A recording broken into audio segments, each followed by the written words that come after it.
Sam Altman is back as the chief executive of OpenAI. The hot tech startup behind ChatGPT not only brought Altman back, it's also overhauling the board that fired him with new directors, ending a dramatic 5-day standoff that's transfixed Silicon Valley and the artificial intelligence industry.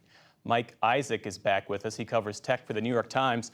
All right, Mike, so Sam Altman was ousted by the board on Friday. By Monday, Microsoft announced that they'd hired him, which is when we last spoke. And then late yesterday, OpenAI says, actually, Sam Altman's coming back as chief executive. What is going on?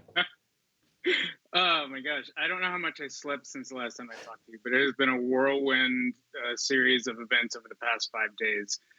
Basically, the subtext, I think, here is essentially Microsoft, which has a strong partnership with OpenAI, was using their hiring of Sam and a lot of his executive team as a kind of bargaining chip to basically keep OpenAI still alive. You know, it's a very important AI company for Microsoft.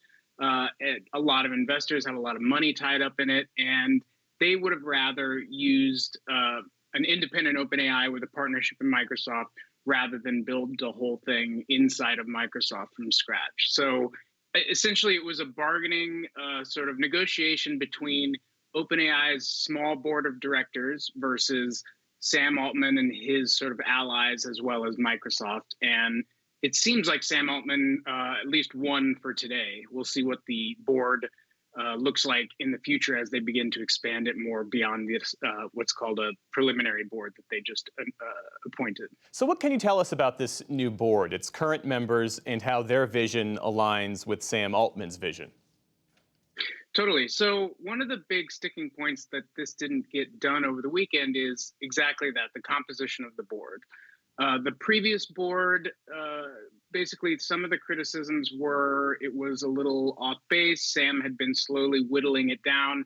The new board is very revamped. One person remains. His name's Adam D'Angelo, former Facebooker and CEO of Quora. He was the person trying to rein in Sam Altman for not being consistently candid, which was the reason they fired him. And the other two are a man named Bret Taylor, a longtime Facebook and Silicon Valley executive who's seen kind of as a Switzerland, pretty neutral and pretty respectable guy in the Valley, as well as Larry Summers, the former Treasury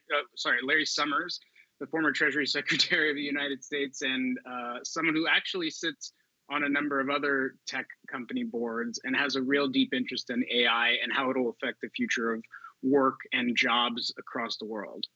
So when we spoke on Monday, you sort of framed this fight between one versus safety versus the acceleration of the technology. So now where do we stand? What does all of this mean for the broader AI sector? So I think the fight continues as far as the exact dynamic you're talking about. There's the folks called accelerationists, which sounds very futuristic, but essentially their idea is push the tech forward as fast as possible so we can use it to help humans. And they're the folks who are essentially like, let's slow this down and keep it safer.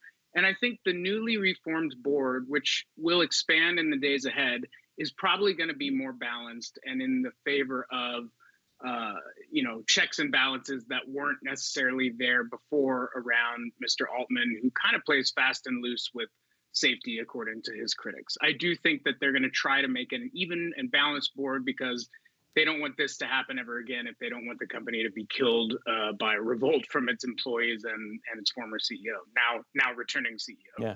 Mike Isaac, I have to say, I didn't expect to speak to you twice in 1 week, but I appreciate the opportunity. Thanks so much for being with us. Thanks, Jeff. Appreciate it.